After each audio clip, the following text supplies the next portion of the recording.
game starts now, baby. It's Friday night. We've got yet 3 more interviews right in a row. I got an effing screw loose. I don't know what the hell I do this for, but we get to talk to so many talented men and women in our industry. And tonight, we're going to start it off. The weekend starts off stirring the pot with Don Kincaid and my very special guest, Jamie Tucker. What's up, my man? Not much, dealing with this whole coronavirus quarantine thing. So, pretty much. Well, we don't like it to call it by its real name. We could call it like the canola, the Corolla. I like the King COVID. The King COVID. That's a good one, right? That's really good. You come up with that yourself? What's that? Yourself? Dude, I'm not that bright, but I did come up with that myself. Right. The King COVID. That's cool. Yeah, we have fun with that one. Yeah. You should make that a t-shirt. Oh my God, I could probably sell a few. Exactly. Make yourself some money while we're all stuck in the house. Now, I know we're trying to, we're making a light of a very serious subject, but we like to have fun around here, Mr. Tucker. We don't like to be too serious. We talk wrestling, we have fun. And what we do is we pull the curtain back a little bit. We talk your character, if you will, maybe behind the character. We talk wrestling, maybe a road story down the road because you're a young guy, but you might have some cool stories, little funny haha for us.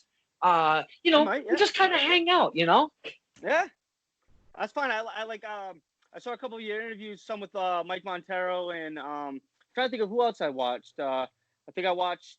Did you do King Leon? I did King Leon. All right, I watched a couple of interviews. Yep. He invited me to an address. It was an hour and a half, 2 hours, 2 hours and like 20 minutes away, and it wasn't even his house. He stole it. Behead you? Yeah. I go, hey, I'm surprised you let me in your home. He goes, are you kidding me? I'd never invite you to my home. I stole this house. So, yeah, that was interesting. Yeah, very, very interesting. And you're very familiar with King Leon, but he's transitioning over to the Black Blade. And we love to talk transition of character and how it evolves and all of that good stuff. So I'd actually like to start somewhere because I've never met Mr. Tucker. Yeah. I've seen only a tiny tidbit of footage of your work. I should have probably looked a little bit closer, did a little bit of research. But hey, man, I'm not that bright. I just go at the cuff, by the seam of my ass, if you will. That's fine. Yeah. So I'd like to start because I'm from Connecticut. I'm to believe that Rhode Island is your home base. Is that correct? Pretty much, yes. I live in Massachusetts, but Rhode Island is pretty much where I do most of my work. Now, speaking of the Rhode Island, which I've seen you do most of your work, is the Chop Shop. I love the effing Chop Shop. Holy cow, what a great time it is over there. Yes, I love that building. It's honestly a lot of it's a building that doesn't get as much credit as it deserves, in all honesty. Very underrated. Again, I'm agreeing with you on that one because it has its own unique ambiance, if you will. Like kind of like an underground feel because of the building it's in and all of that shit, Yeah, really it's fun. It's a good vibe, honestly, because usually everything that goes on in that building, some promotions aren't, a lot of people don't like certain promotions in there, and some of the people like all the better promotions in there. But honestly, I'm one of those guys that it's like, I don't care if it's bad wrestling. I don't care if it's, good wrestling. Hey, as long as I'm entertained, you got me. You know what I mean? So it's like, even if, like, in that building, it's like wrestling in there is one thing. You get a certain type of feeling. You get just the same amount of that feeling as if you're just wrestling than if you are on the other side of the railing and just watching the show. I don't know, the type of feeling that I get when I'm in that building, whether I'm wrestling or whether I'm just watching, it's quite different from anywhere else that I've been to watch shows or even be a part in shows, in honesty. It is. It's quite unique because of the setting, like we were speaking just a second ago. Now, the Chop Shop, the first time I ever went there, I went there with my nephew, and it was at night. Kind of freaked the shit out of me. Kind of reminded me of a horror scene, if you will. Had no clue where the hell I was. you're going down this cobblestone road. Son of a bitch, who makes cobblestone roads anymore? Yeah. And you get down in, you pull into the dirt parking lot. But I went to the front door where it says 225 because that's where I thought you would go. Yeah, no, that's not where you go. Yep. So once you get in there, you kind of walk down a long hallway. You walk down a short little hallway, and a room opens up, and son of a bitch, there's a ring there. Yep. But it's like so cool, and the characters that are at the chop shop are off the chain. And there's one person that you were remiss to mention that you watched a couple of my episodes, and thank you for that, man. I appreciate that. I thought just my dad and his dog were watching these things, so I appreciate that. No, man, I saw a couple of them, and I don't know why I'm not thinking of which episodes that I watched, but I know the first one I watched was Mike Montero because, I mean, we'll probably get into him later or whatever, but I like Mike Montero. He's a cool guy and everything, and some guy that I model myself after, especially being within the chop shop doors. Yeah, I saw that, and just seeing how you're doing these, interviews and stuff like that during this rough time. It's so cool, and it'd be a shame if I didn't want to jump on board, Yeah, and I thank you for reaching out, man. I love that because we've never met before. Yeah. But you felt comfortable enough because of the shtick I do, if you will, while we do this little thing.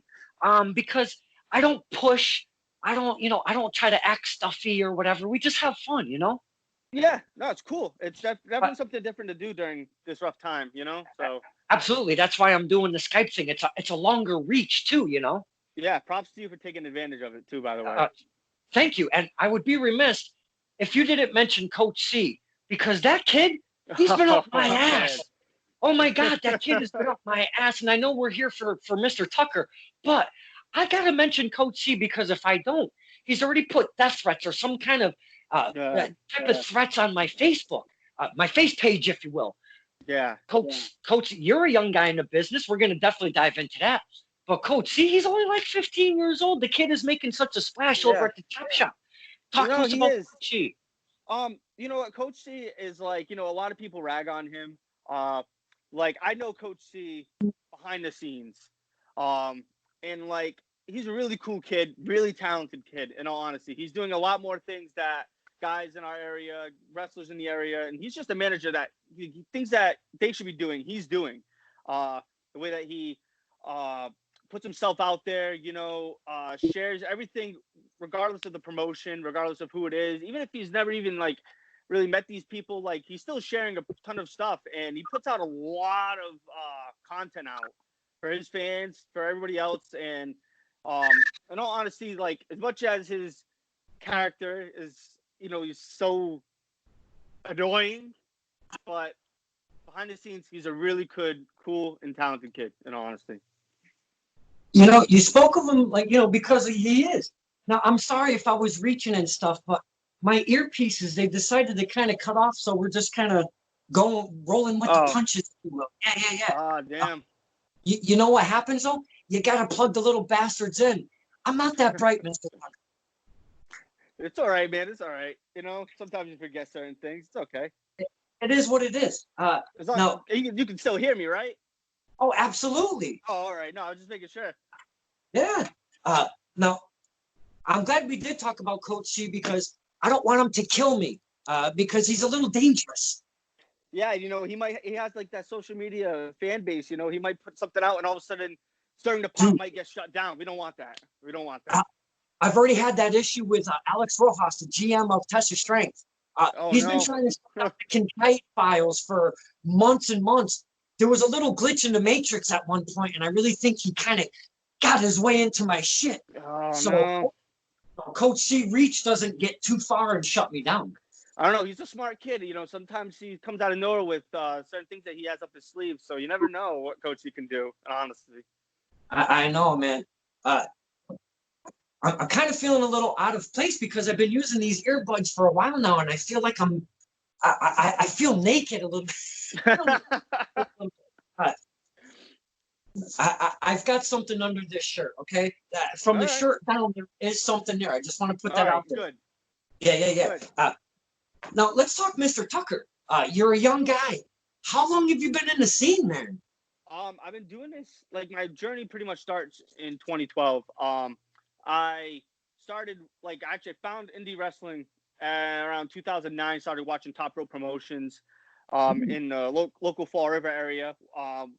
And then I don't know. After watching the shows, all of a sudden I got a message from someone who put my foot in the door, and I've been pretty much on this ever since. But there was a couple years I did, like everybody else, did backyard wrestling. I also did backyard wrestling for a couple of years.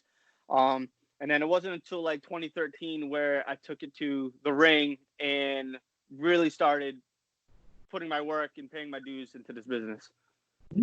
Uh, the backyard stuff, it's been mentioned a bunch of times on this show. Yeah. Like you said, a lot of men and women that we see now have gone through that little bit because you've got a dream in your head, and the only way to kind of really mess around a little bit is getting in the backyard with some of your friends and kind of maybe putting your life on the line, maybe putting your life on the line a little bit. But you get to a point where you're like, hey, stupid, now it's time to really kick it in gear, and you go and get training. Now, who do you go? Where do you go? Take us through a little journey, the fans, of how did you get into it? How did you find wherever you started at? Yeah. Okay. So it all really started where Top Rope Promotions did one of their free open houses. So I went to do one of those, and like me and my friend that we did backyard wrestling with, we went there, and like we quickly found out that we had no idea what the fuck we were doing. Like it even like they even told us because we thought we were so confident. They were like, oh, do this, or lock up, do a headlock. Something as so simple as lock up in a headlock, and we quickly did it, and they were like, no, and we're like, what are you talking about? Like, this is so easy. Like, we're doing it.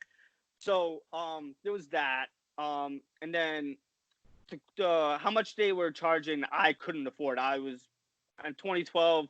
I want to say I was 16, 17 at the time. Didn't have a job, didn't have it. So it's like, I can't afford that. And my parents weren't, the type of people to want me to do it, because a little known fact that only like a small amount of people know. Sorry, I have my little dog in here. So if you hear him barking, a little known fact, only the people that have known him. My older brother was a professional wrestler back in the day. Not really back in the day, but he was well known on like a smaller scale. And they saw what he was doing, and they did not like it. And he was kind of the. Hang on one second. I was gonna let Yeah, no problem. Okay. All right, now I'm back.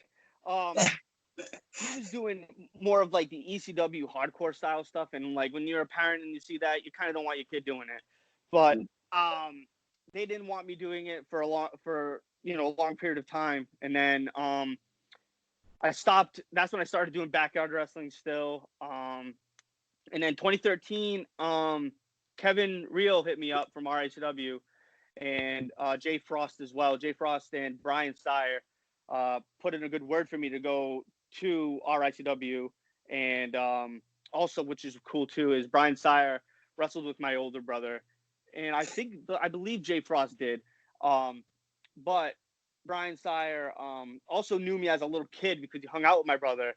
So I didn't even know this either until I met him, and he told me, he's like, I used to see you and you were like this, like, it was so funny. So yeah, I got my foot in the door with the RSW, and then it's pretty much I've been there ever since. So, and then I started training with them too, like RSW. I did a couple of trainings with RWA. Let me see. I'm trying to think. I want to say maybe about four or six trainings with JT Dunn when he was running the school there at the Chop Shop. I did some trainings with Anthony Green. I did a seminar with Anthony Green. I met a bunch of people, but like when people ask me where I've been trained or who trained me, I kind of say like what they call a chop project. I would like to say, because everyone that has stepped in the building has taught me something or took the time to sit me in a corner and teach me a couple things, whether it's teach Brickhouse Baker, Mike Montero, Jason Devine, Ricky Medeiros, T Phoenix, a lot of those guys have really tried to put me in a corner and talk to me and try to teach me, like, this is what you're doing wrong. This is what, stuff like that. But majority of it, like, I don't want to say like I'm self-taught, but I learned a lot as I've gone, and especially from the knowledge that all of them dropped on me. Like, that's the reason why I'm here.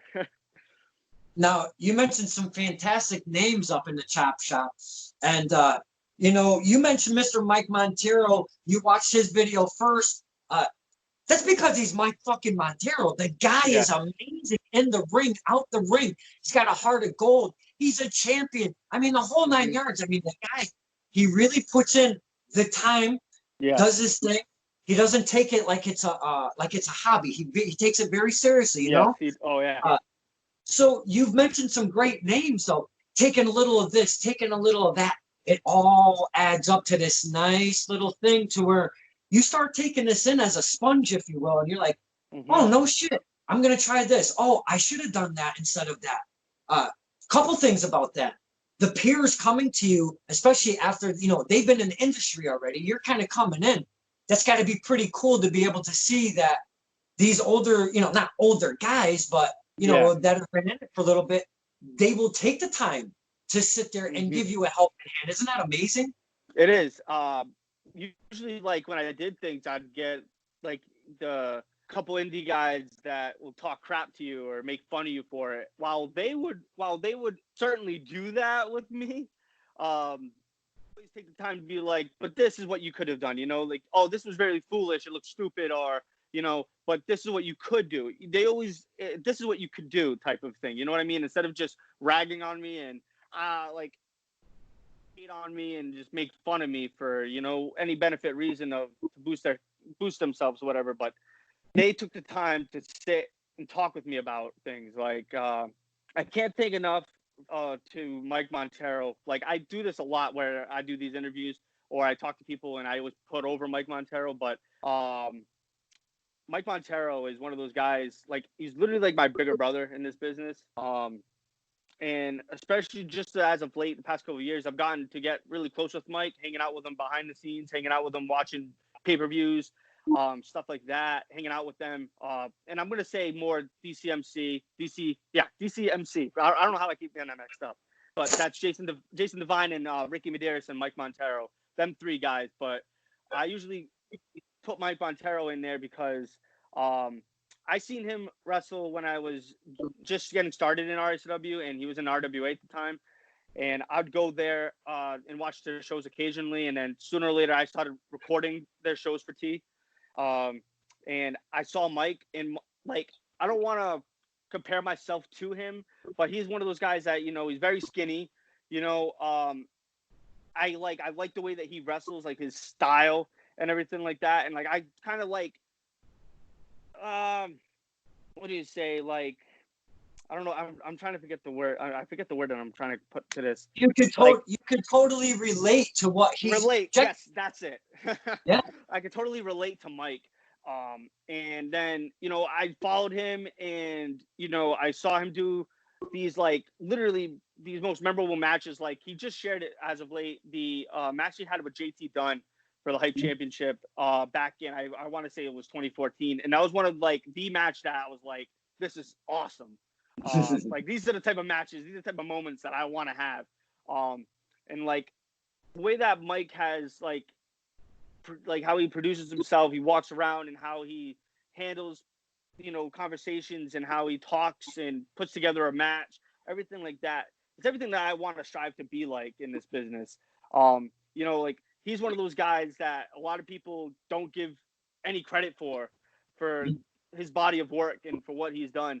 And I always said it every time I worked with him, that he's one of the most underrated guys in New England. And I don't understand why nobody's caught on to Mike Montero. I know that right now they are, but like then, man, Mike Montero is on fire just like he is now, and he's always kept it up. And it's something that I really strive to be like in this business. The way that people look up to him and the way that people respect him, his body of work, everything. Like, and that just goes with Jason Devine and Ricky Medeiros as well. Those three guys, like, those guys are like literally the founding fathers of the chop shop. Great mentors to have, Definitely. People to look up in the business. it's easy to get lost in the shuffle of wrestling. I talk about that all the time. And so to be able to gain those experiences from one to another, again, it kind of makes that ball of wax, if you will, because it takes so much to be a wrestler. It's not just in ring. It's not just your physical prowess. It's not just your gear. It's not just your mindset. It's not just any one thing, man. It takes so much to become a wrestler. I give you men and women like a trillion, quadrillion % credit for even going through all of that and what it really takes. But we're talking that we didn't even mention sacrifices in your family, not going to certain things and not seeing, maybe a sister or a brother go to a dance recital or some crap like that. Or, you make sacrifices, and it takes a lot. And never mind, the whole thing on your body is, I weigh 35 pounds, as SOG says, so I'm not getting in that range. Yeah, it takes its toll. I mean, I've had a couple of injuries. Luckily, I haven't had anything broken yet. Knock on wood there. It's definitely taking a toll. Like, I used to wrestle, I think I want to say 2013 to maybe 17. I only wrestled for maybe like 1 or 2 promotions a year. And then finally in 2018 to this year, I really kicked it up a notch and I started wrestling like a lot more and for more promotions. And like, it's gotten to the point where like 2019 and 2020, because I already, like, 2019, I took this thing where I can write all of my dates in my notes, where I wrestled, who I wrestled, who won, and stuff like that. And that's the first time I've been able to do that. So I noticed that I had a show every weekend, and more times than none, it was maybe 2 or 3 times a week. And that's when I started seeing a lot more of the injuries, or just my body how long it can endure. Because wrestling once or twice a month, you didn't really get any injuries unless something happened. You know what I mean? But like, I've been subject to a couple concussions, like everybody. I managed to separate my left shoulder and managed to pop it back in the same time, and also mess up the right one, just not as much as the left, but my left is still a nagging injury. And I've had a lower back problem. I don't know if you've seen on Facebook, there was a video of me doing an outside flip onto the outside and no one caught me. And I ended up getting a lower back problem. And like, then it's like after a month, all of a sudden this coronavirus happened. So now it's great now. Feels so much better. But when you're wrestling 3 times or maybe even 4 times a weekend, which is times when I would challenge myself, like RWA had their legacy weekend, and I challenged myself that week to wrestle. I wrestled Thursday night at XWA for the Thursday night throwdowns, and then on Friday we did Live Prov had a show outdoors. I think it was the Heritage Festival in Providence or Block Party, something like that. They had one of those. And then on Saturday I had 2 shows, and on Sunday I had 2 shows. So it's kind of hectic, and I kind of push myself towards those goals to kind of like make sure, like, if I can't do this, like, just to challenge myself to see if I can, how long my body will hold up, and if I can do it, like, so that was also, those are actually pretty cool. And but yeah, the injuries and stuff like that, man, like, it takes a lot, trust me. It does. And you're not a bigger guy. You're a small guy. Getting in there doing these things, man. Again, I got to give you all the credit in the world. Yeah, I mean, I try to stay away from like things that I know like will hurt me, if I want to say. Like, I'm not really much of a hardcore wrestler. I don't like the hardcore stuff. Like, I mean, it's a cool style. I like it, like watching it. You know what I mean? It's not something like I see like I want to do. Right. The only way that I see myself doing anything hardcore style is it's like, if it's got to go all balls to the wall, last man standing, like, we'll go full hardcore rules. I don't care. But it's like, I'm just not going to do hardcore matches to do them. You know what I mean? What? Why you don't want you don't want random carpet tack sticking in your face? No, I do not. I do not at all, man. I'm all set with that. I like the style. I like watching it and everything. Like, I just can't bring myself to do it, especially because, like, having like my parents and stuff now that they watch it, which I'm sure we'll get into. Like, I don't want to see them pulling up a video of me getting thrown through a table or, getting the chair shots to the head. I'm all set with that, man, because they'll kill me. The wrestling won't even be the least of my worries. I have to worry about my mom screaming and everything like that, and I don't want to hear it. The character of Jamie Tucker, I don't think it's a separation. There isn't some made up gimmick. Some of the best characters in wrestling have come from just an extension of yourself, ramp it up a punch, get some cool looking gear or whatever, get out there, perform well, connect with the fans. And some of the most best characters in the industry to have is that extension of yourself. So let's talk about Jamie Tucker, the character, what you bring to the table. Again, I don't know you much. Yeah. A face. Do you interact with the fans much? How does that go? All right. So I would what they be called a face. I like interacting with the fans. I've had opportunities and I've turned heel before, been a bad guy, and it's like I like it. I like being a bad guy, but it doesn't give me as much of a feeling as I am being a face. I really like the interaction with the fans, and for me, it's much easier with who I am to be a face. And then I know, like, once I turn heel, I know I can be a heel. I know I can be good at it, But I like being a face more. And my character, it's like it's literally just me. It's literally just me, who I am. I don't want to be those guys that's a gimmick. You know what I mean? Like, and I'm not saying that it's bad or anything. Like, all props to the guys that can do a gimmick. It's just a descension of myself, and just turned up a little bit. You know what I mean? I had I don't know if you know, I was a Power Ranger at one point. Yes, I know it. Okay, so one time in 2015, everybody was telling me that I should get custom gear because I was wearing, just a plain, green tights or orange tights and stuff like that. So everybody's like, you got to get custom gear to stand out. So I finally had a job. I could get some good gear. So I ended up thinking of a design, and I'm like, well, I need to think of something. I need to make something. And the only thing I thought of was this Mighty Morphin Power Ranger gear. And it wasn't even to be a Power Ranger gimmick at all. It was just like, kind of like a Johnny Gargano does the Punisher, or, or Ricochet does the Robin and stuff like that. It's kind of just like just a tribute type of thing. Like, I'm Jamie Tucker, but, this is my custom Power Ranger gear. Right. And then, as obviously because it was my only gear, it's all I ever wore. So all of a sudden people started being like, dude, you should make it a gimmick. Be Mighty Morphin Jamie Tucker, be Ghost Jamie Tucker, stuff like that. So I'm like, I guess. So I started doing that. Started coming out with like the Power Ranger shades. I had the gloves. I had trying to think what else. I even made a T-shirt, Mighty Morphin Jamie Tucker, and everything. And it was pretty cool. Like, I liked it. I was like, you know what? All right, that's something that I can get to because I like Power Rangers. So I'm like, I can easily get that. And it's like, as a baby face, oh man, it was cool.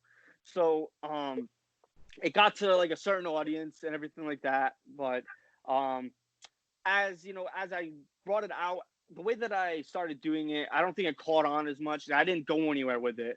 I didn't elevate it. I didn't evolve it. So obviously, like everything else, it just dies. And finally, around the time when I thought of like, what else should I do now? Like, what more should I do? And then I started talking to people, and then they were like, at this point, just be Jamie Tucker.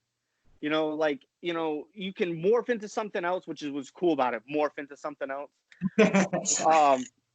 So they're like, Jamie Tucker, the Mighty Morphin Jamie Tucker morphed into from being a kid to an adult. You're Jamie Tucker. Like, you've done what you can. Now take that and then go into something else, in which I did.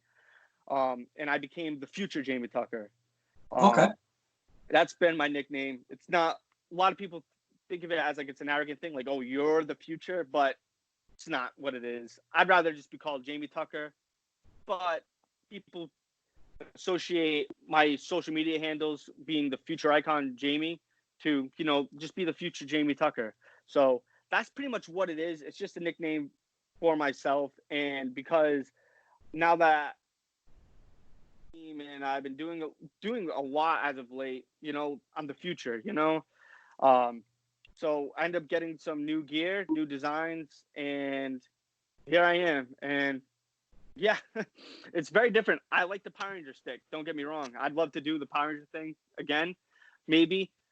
Maybe do something different with it now that I have all the tools that I probably could have used then to make it something. Right. But yeah, the transition from being Mighty Morphin King Jamie Tucker to Jamie Tucker, was that a difficult transition? Like, I mean, I know you mentioned a character gets to a point where you might feel it stale, the crowd might feel it stale or whatever, or it's just like you said, not evolving enough or whatever, you're not getting it or feeling it. yeah. Was it an easy transition to be like, you know what, putting this to the side, getting my gear, calling myself Jamie Tucker, let's see how this flies? First few shows you jump in as yourself, how is that working out for you? Well, towards the like ending stages of the Power Ranger thing, it was pretty much like I already cut off. Kind of like I had like the Power Ranger theme connected to my original song. So Okay. towards the declining moments, I ended up cutting the Mighty Morphin stuff out of it and just having my plain music. So I was slowly just transitioning into like, listen, like the only thing that I had that kept me to that Power Ranger thing was the tights. So I kind of waited until like the right time to just strap it all. And I tried to do it in a way where, you know, when people heard, like, I'm trying to think, like, I got a whole new theme, whole new song, whole new look. And I tried to do it at an angle where I was working with TJ Swift. I don't know if you've heard of him. I was working with him at the time. He's one of my best friends and one of the guys that really pushed me and challenged me. And like, we have such a history within RACW, and he ended up leaving wrestling for a couple of years and then ended up out of the blue coming back. And then the whole thing was, back then I never beat TJ and just never came close to even beating him. And he came back again to haunt me while I'm at, you know, when I was at the peak of RACW to challenge me. And again, I couldn't beat him. And then it all culminated to one of RACW's biggest shows of the year. And then I finally got the victory over TJ Swift. But I used it like that one big match to change everything up. So up until that match happened, I was Mighty Morphin Jamie Tucker. And then when I came out for that match, I had a whole new look, I had t-shirts and everything made just to make everything different, you know? And it was the right time. It was a smooth transition because everything was declining with Mighty Morphin Jamie Tucker, so it was very easy for me. And I was at that point, I didn't know, like, it was actually one of my darkest times because I didn't know if I wanted to do this anymore. It was like, just once everything gets stale, you know, you kind of like get into this, like, I don't know what to do next. And if I don't know what to do next, I don't feel like, if I'm not putting in 100% into this, I probably shouldn't do it because I don't want to cheat the fans. I don't want to cheat myself or my peers to be doing something if I don't feel like in my heart I should be here. So it was a fighting effort between me and my closest friends that wanted to push me into changing my gimmick and becoming the future and everything else. Like Chaz Marinelli, I don't know if you've heard of him. He's one of the guys that was really with me to push me to drop the Mighty Morphin stuff and to do the future. He was actually the guy behind me becoming the future. Because at that point, I'm just like, after this Mighty Morphin thing, I think I'm done. Like, I'm all set. It's time for me to pack my bags. But he was like, listen, like, don't do that. I'm telling you right now, just do this, change your gimmick, and I'm telling you, you'll love it. And I did.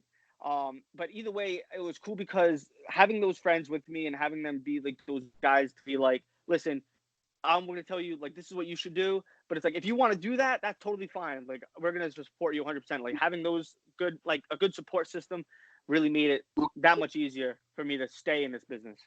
We talk about support system on this show almost every single episode because it's a very, oh shit, I'm trashing my own place.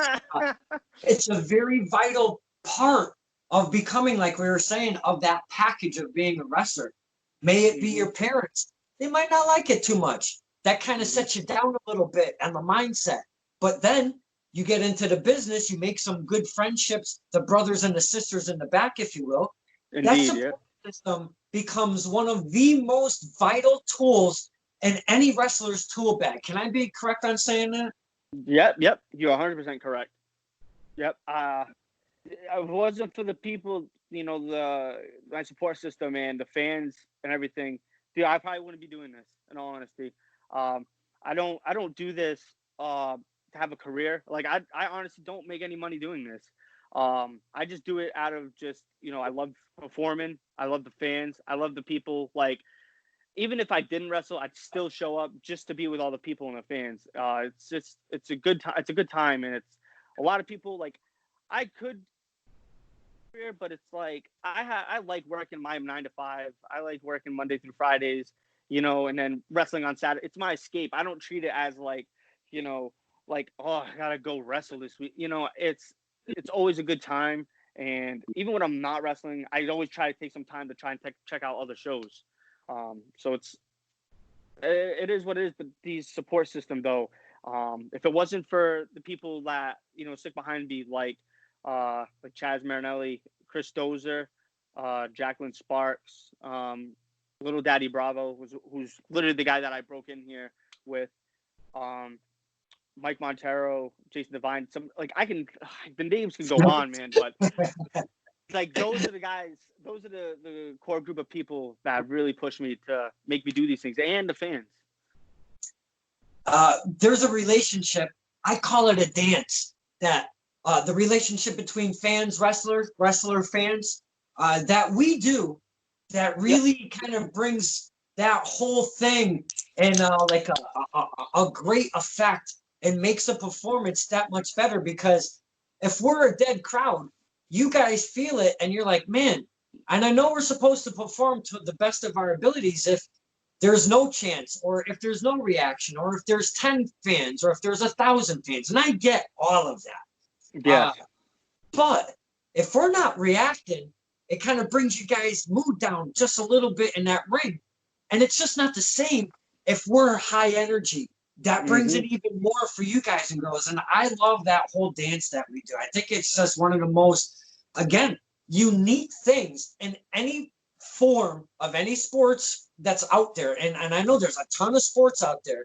Yeah. Wrestling and the fans, there's something there that's nowhere else. It's a completely different atmosphere. You're 100% correct on that. It's very different.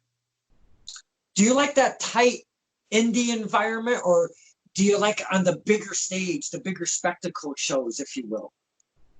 I mean, I like the close knit. It's awesome. Like, I mean, I appreciate all forms. I like watching the bigger stages.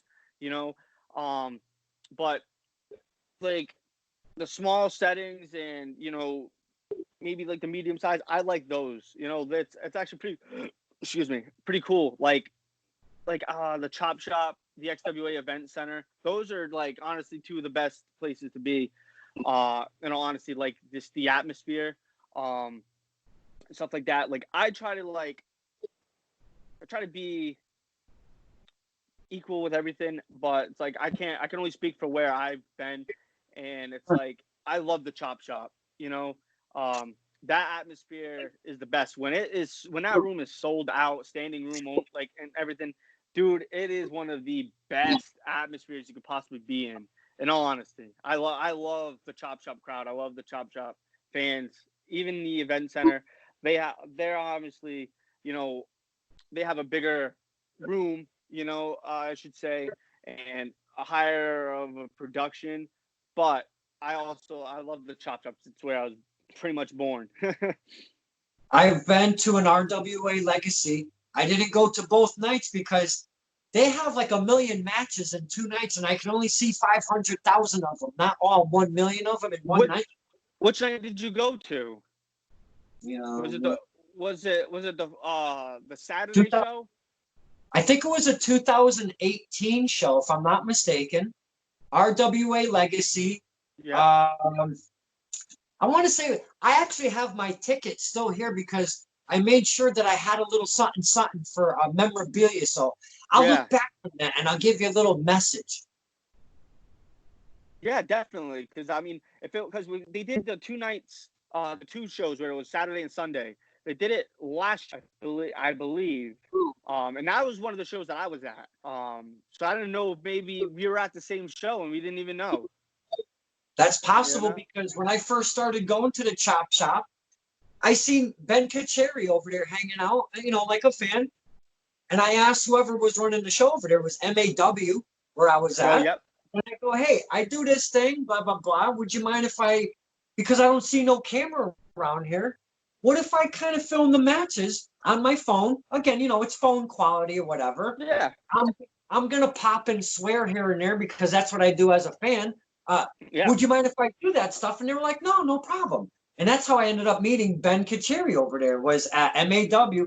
And a little bit down the road, he's on Stirring the Pot. I was like, holy shit, Ben, you're wrestling. Yeah, dude. Ben's been one of those guys that, like, he supports indie wrestling and he watches everything. He's actually a really good kid. Now he's training and he's wrestling and everything right now. It's actually pretty cool. Ben used to be that kid that, you saw him at every show within the chop shop. Like, I'd see him, like, there'd be times where I usually would see Ben with his dad. And then all of a sudden it got to the point to where I just see Ben, and it's like, what are you doing here?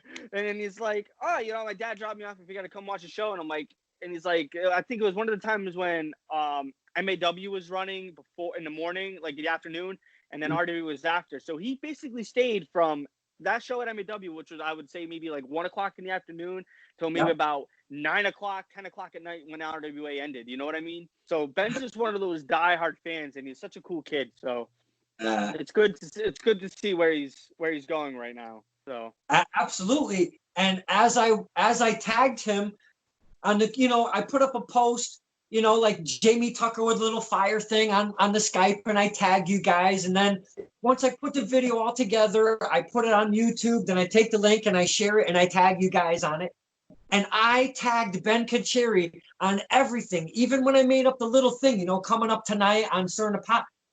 I forgot he's the BC Kid. I am so fucking stupid. I never tagged him BC Kid. Oh, man, you messed up, huh? I feel like a jackass. I figured it out like 3 or 4 days after the fact. Yeah. Honestly, at the point, like, I had no idea he was even training. I had no idea he was even wrestling until, like, he shared a video of his first match, and I was like, and it said BC Kid and so versus, like, it was in a tag team match, and I'm like, what? So then I watched it, and it's Ben, and I'm like, what the heck? Like, since when did he become a wrestler? And then it was so funny because I saw him after and everything, and I saw him at the next show that we were at, and I'm like, he's like, oh, did you see my video? I was like, yeah, didn't think that was you. I thought it was somebody else. I didn't know it was BC Kid, but yeah, it was actually pretty funny when I first found that out. So you've mentioned a couple of fantastic promotions being, obviously at the Chop Shop you had RICW, RWA. We've talked about XWA. I love XWA as well. What are some of the other promotions? Now, for the boys and girls that don't know all of these initials, we've got the Extreme Wrestling Alliance, XWA, RWA's Renegade Wrestling Alliance, and RICW is Rhode Island Championship Wrestling. What are the other promotions that you kind of got your feet wet, Mr. Tucker? I've done a couple of outdoor events for Providence Wrestle Party. Live. Yes, those are honestly some of the coolest shows. Honestly, I met so many different wrestlers and fans there, so it was honestly something different. And I wasn't the type of guy to really branch out. I always just stood to RSW, and then I started branching out because in order to get better, you have to go, other places. So I wrestled with RWA on and off until now. Now I have an active spot on their roster. XWA, Jose Perez saw me wrestle and invited me to go down to XWA, and I did. I don't go down there as much as I'd like to because of just the whole 9 to 5 situation, and not really having the time, and I don't want to okay to something if I'm not going to be there on time and stuff like that. I don't want to cheat anybody out, so Right. sometimes try to make it when I can. Mhm. And then I've done live prov. Trying to think of what else I've done. MAW, Mass Anarchy Wrestling. I wrestled for them a lot in 2015, 2016, and I've done a couple appearances there last year. Trying to think of what else I've done. I've done a promotion up in Vermont, ETWA. I've done a couple shows down up there. I think that's it. In all honesty, I did an appearance for Showcase Pro Wrestling. Okay. That's Now, it. Yeah, I want to say that's it. Now, MAW, Mass Anarchy Wrestling, they've kind of gone under a little bit. They were out there for a good few years. They're changing over, different ownership. Do you know the one and only Izzy Star? Yep, I do. I know him very well, actually. Yeah, I think he's bringing a show. I think they're going to be changing over because MAW is out. There's a new one coming in. And I heard it through the grapevine. And I don't know if that was a secret or a spoiler if I just told you. And if it was, I hope I don't get canceled. I really don't. See, now you're going to cause a bunch of enemies now to come up on you. I don't know. No, I'm just kidding. No, it's been out there. I think they already had their first show. I think it was RUA. I want to say they're calling it now. Yeah. Which is pretty cool. I understand why they did it, the name change and everything like that. It's just a new attitude, a way to evolve. They've messaged me to be a part of it. The day didn't work out for me, so I wasn't there. But I am in talks of being a part of that and helping them release this new product and try to help them out. You know what I mean? So, but yeah, Izzy Star, yeah. I'd like to talk about somebody who's coming on later tonight. Now, check this shit out. Yeah. I had a schedule with Mr. AJ Phoenix. And sorry. No, that's okay. I don't know if you know who Mr. Alex Cipher is. He's a part of the Athletic Commission up in Massachusetts. And he goes to the PvP Pioneer Valley Pro and Western Mass shows, Western Mass Wrestling. He was yelling at his children to get back in their cages when we were on our interview. So I don't like. Yeah, it was. No. Yeah. I've dealt with some crazy shit on this show, my friend. Yeah, jeez, that's kind of weird, man. I should call SVU. Yeah, I'm just kidding. So no, it was just my mom barging in, but that's okay. Mr. AJ Phoenix, I'm having on the show on tonight. Now, I don't know if you're familiar with J. George, the Thunderheart J. George. I'm not, no. Very unpredictable cat. I'm in for a big ass ride with him. And then after him, at 9 p.m., I have AJ Phoenix. I had to reschedule from a different date, and it happens to fall on the same exact day. I know. Hey, man, you got any room on the schedule? And I go, as a matter of fact, I do. And check this shit out. I sent you a screenshot. I go, AJ Phoenix is on the same day. And you're like, hell yeah, man. Talk to us, the fans. What's your relationship with AJ Phoenix and what you got going on over there? Honestly, me and AJ, it's a bit of it's kind of weird, the journey and just everything between me and him, because he would go to shows with his dad when we would rent out the old chop shop in Providence and Onlyville, and he would go with his dad because sometimes he would open up the doors for us, and he would always be with his dad, maybe editing videos and stuff like that. So I would always see AJ and everything. And this was when he was like, even before he even like started like actively wrestling. And he was just a kid. And I never really talked to him, just a handshake, hi, what's going on type of thing. And then he started wrestling, and from where I started wrestling and everything, AJ's kind of seen. He's kind of seen where I was. And he always kind of like put me in that category of like I was a crappy wrestler, wrestling in a crappy promotion. but it's like we've never really talked to each other. We never really like got a chance to know each other. And then as years gone by, he started actively wrestling, and then sooner or later I saw him more, started talking with him more, and then we have we had an opportunity to work with each other in Proving Ground in one of their Proving Ground matches, and then it came down to just me and him. So we really got in there to mix it up for a bit, and then all of a, like after that match, it was like I don't know how the tables turned, but it was like not that we like hated each other. I mean, I thought he hated me just because of what he thought I was. And then I didn't really have any opinion on him, but then we wrestled, and then everything was like, you know what, like you're really not that bad, like you're actually like I really feel like an idiot for putting you in that position, but yeah, we started being friends since then. We kind of got a little close. We ended up getting to work with each other one-on-one in one of his promotions that he worked with, and then it kind of just spiraled out to where at RWA Legacy we had a 5-way match, and it arguably stole the show at RWA Legacy, and they ended up using the term Young Guns, and it consisted of me, Hotshot Deshaun, Justin Coco Sylvia, Harry Brooks, and AJ.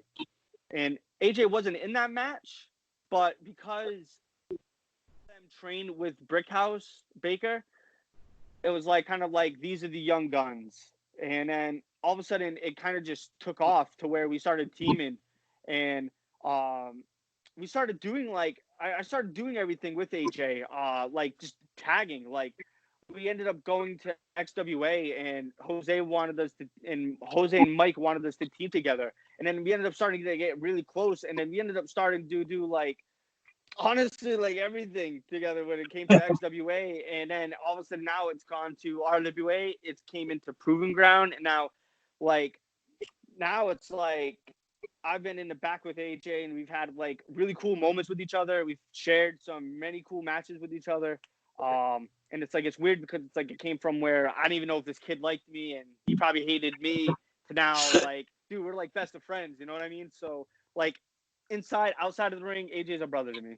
And it goes with every single person in the Young Guns too. Now, being part of this thing called the Young Guns, it's taken on a life of its own, no? It has. It was literally not even really like, kind of like a behind the scenes thing. Kind of like what it came to be was like, oh, like look at these Young Guns, and then it kind of became like a clique type of deal, and then RWA was at a time, and I want to say same with PG, Proving Ground. I forgot, I didn't mention that and then before. But yeah, they needed tag teams, and because we were making jokes about being Young Guns, it kind of like, well, we can use the Young Guns, and then we're like, okay, and then we started doing in XWA. PG where probably should have started, but because I don't know what happened, I guess we just got put together at XWA, so it started there, and then it took a mind of its own there, and then brought to RWA, the Chop Shop in general. So it's very strange, in all honesty. Now, being a singles wrestler this whole time, you jump into a faction, and now it's not just like a faction of like 3 guys or so, just to make a little something happen. Yeah. But you're I'll call it's in wrestling, it is a faction, because there's like 5 or 6 of you.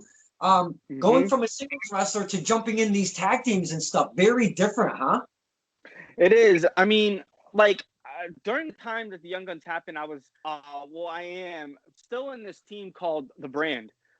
It's basically relatively in RSCW, but it's consisted of me, Chaz Marinelli, and Little Daddy Bravo. Excuse me. So we started that in RSCW, and then we were together for maybe about a year. We got the RSCW and RWA Tag Team Championships. Done a lot, and everything. And those guys are my brothers too. But then this whole young guns thing happened just out of nowhere. So now I'm doing like I'm in 2 tag teams. When I was a singles wrestler, now I'm in like 2 tag teams.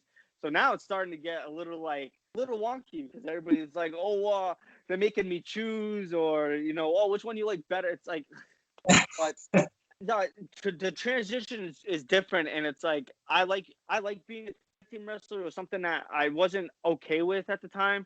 I was like, I just want to be just a singles wrestler because I want to get this down before I move on to tag team wrestling, and it's a whole different playing field. So I want to at least try to like understand being a singles wrestler before I start trying to become a tag team wrestler.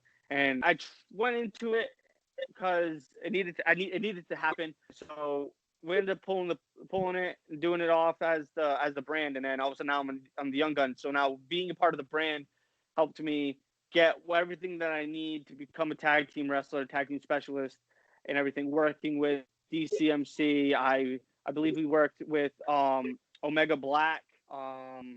With I'm trying to think of who else we worked with. We worked with a few tag teams that really kind of like helped us get an idea of tag team wrestling, because also I'm not a tag team wrestler at all, so it's like it's new to me. And then doing that, and then now becoming a young gun, now me and AJ both have to kind of like still understand what it is to become a tag team. So it's a learning process and very challenging for sure. Yeah, and you mentioned Omega Black, and mistake me if I'm wrong. We have Brother Greatness, Greg Jones, and Dashing D Weatherford, correct? We worked with them once in MAW, and we were supposed to work with them again, but whether they couldn't make the date or we couldn't, something happened where we couldn't work with each other again. But we worked each other once, and it was honestly a really good match. I had fun with those guys. Brother Greatness, I will always just love forever and ever. From day one, man, I've loved me some Brother Greatness. Yeah. Greg Jones, he forces those cards on you. Kind of irks me a little bit. We have a rocky relationship, but hey, that's here and there or there, Yeah. Mr. Tucker, now you say you dig your 9 to 5. You're not looking to maybe make the WWE, so you're comfortable in this indie scene that you're in right now. Am I correct on saying that? Yeah. Like, I don't want to like say like I would never do WWE or anything like that. Like, in all honesty, I'm totally okay with being a chop shop person, being like into the chop shop, because I like that place. It gets a lot of like just bad publicity, or it just gets a ton of like just negative things come out of it, and it's like not even anywhere near close to the truth. That building is honestly really cool, and I'd like to be like, I'm not going to be saying like I want to take credit for anything, but it's like I want to at least be a spoke on the wheel and kind of help this place get, be somewhere and be not what everybody else is saying it is and stuff like that. And it's like just like RSW, because RSW gets a lot of bad flack for some of the things that they've done in the past, and I was there through it all, but it's like they're doing a lot of things to kind of like help and change what they're doing and be different and become better and not be the same places they were before. And they've made some big changes according to the talent, according to the production, stuff like that, the matchmaking, everything. And it's like I want to get rid of all the bad stigma and just show everybody like what is good about the building, what is about the promotions, stuff like that, and just try to help as much as I can do my part into doing it. So I like to do that. And according to like just going anywhere else, I never wanted to go to XWA. I would never want to go to TR Top Row Promotions or WWE.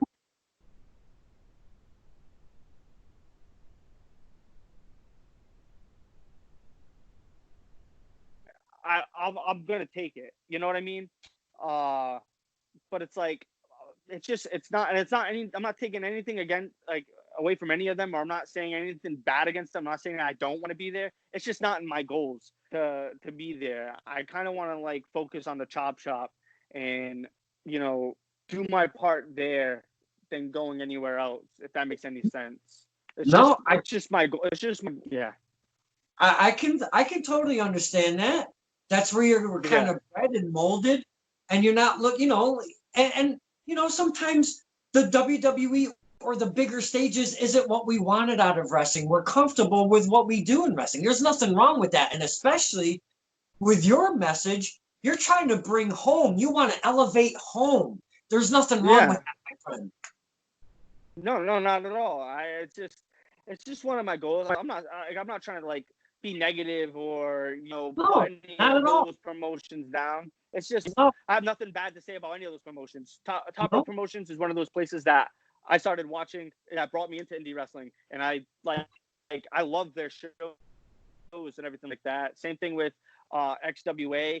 There's also Limitless in Maine, which is pretty cool. I'm trying to think of all the other promotions that are going on. Beyond Wrestling, that's another cool promotion. Like a lot of cool things are in the New England scene, which New England wrestling is honestly on fire as of late. So it is. It's been on fire for a long time. Even before us, it was a hotbed for wrestling.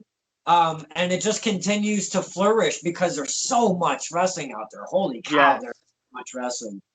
There really is. It's kind of crazy. I've been trying to branch out. Maybe I might be trying to branch out lately after this whole coronavirus thing is over. Maybe I can finally go somewhere. Maybe I'll go to Connecticut or something like that. I'd love to see that. I would love to see that. Hell yeah, man. Yeah, maybe we'll see about it. Mr. Tucker, for never meeting you ever one time, you reaching out, we getting this little connection going. This was amazing, man. You shared so much with us, the fans, today. That was really great, man. I appreciate that. No problem, man. Like I said before, man, I give you a lot of credit for taking advantage of this opportunity, these Skypes, interviews and stuff like that. Like it's really cool because not a lot of people everybody's all cooped up in the house, not doing anything. And right now, obviously, from being the whole social distancing thing, doing something like this, dude, it's honestly really cool. And it's props on you, dude, for taking advantage of this whole pandemic and this whole, you know what I mean, man? The social media, you're taking advantage of it, dude. Props to you. Thank you. That puts a little warm piece of my heart, Mr. Tucker. I can't thank you enough for that because we have fun. We love wrestling. The fans, the wrestlers, we all miss it equally as much, believe it or not, because we are right there with you. We cannot wait until all of this shit is over. We can all come back together, see our family, see our friends, see our wrestlers. I cannot wait, sir. Hopefully that's much sooner than later, man. That's for sure. Dude, I'm honestly, I've been feeding for it. Like, I mean, lately, towards the start of this whole pandemic, I was like, I get to take a breath and kind of calm down from wrestling. Now it's like I'm itching to get back in there, man. Like I've been watching old videos of mine. I've been watching other videos. I've been watching a lot of the independent wrestling TV because I have one of their subscriptions. So I'm just taking the time to watch like different wrestling, and especially the WWE Network having like all the old ECW pay-per-views or WCW and stuff like that, man. Like it's honestly cool. Like it's taking time now to just watch a ton of wrestling. You don't have to be in the ring to gain experience, right, my man? Yeah, exactly, dude. I've learned a lot just from listening and watching, in all honesty. Like it's kind of weird. A lot of people don't understand that. Like listening to podcasts every day. That's what I used to do when I was working. I used to just listen to podcasts and just listen to everything and like the road stories and just stuff like that, behind the scenes aspects of things. It's honestly pretty cool. And you learn a lot from it, more than you know. Absolutely. I've learned a ton. I'm a fan. I know not to cross that line, but man, have I learned so much with you men and women coming on here, having fun and just opening up and sharing stories and all of that cool bit, man. Because these kind of conversations, they don't happen at an event. We get some time together, we hang out, we chit chat maybe for a minute or two. Everybody's kind of busy, and I get all of that, but we don't get to sit down and talk like this, you know? No, it doesn't really happen. I mean, usually at the shows, like I'm usually a chicken running with my head cut off, man. Just like I'm so busy some half of the time. Like sometimes I'm either in the back, I'm in the fans, like hanging out with my friends and stuff like that, or I'm in the back talking with the guy. It's pretty crazy, and it's hard to sit and kind of talk to fans half the time, or it's just too late sometimes, you know. Yeah, absolutely. You've shared so much with us about your character, about your upcomings, We've talked to AJ Phoenix, and I can't wait to talk to Mr. Phoenix. I've seen him upcoming myself a little bit, so I look forward to that. Again, thank you for spending the time with us. Very pleasurable. And I know we got a crazy time going on with the whole Kincaid. I'm telling you, you got to make it into a T-shirt. You have to make it a T-shirt. Make some money on that. So we're looking ahead because we've got a very busy schedule tonight. So with that being said, this is Starting to Pop with Don Kincaid and my very special guest, Jamie Tucker. What a great first meeting of Mr. Tucker. Thank you so much, my friend. No problem, man. Thank you for having me. Absolutely. Ready to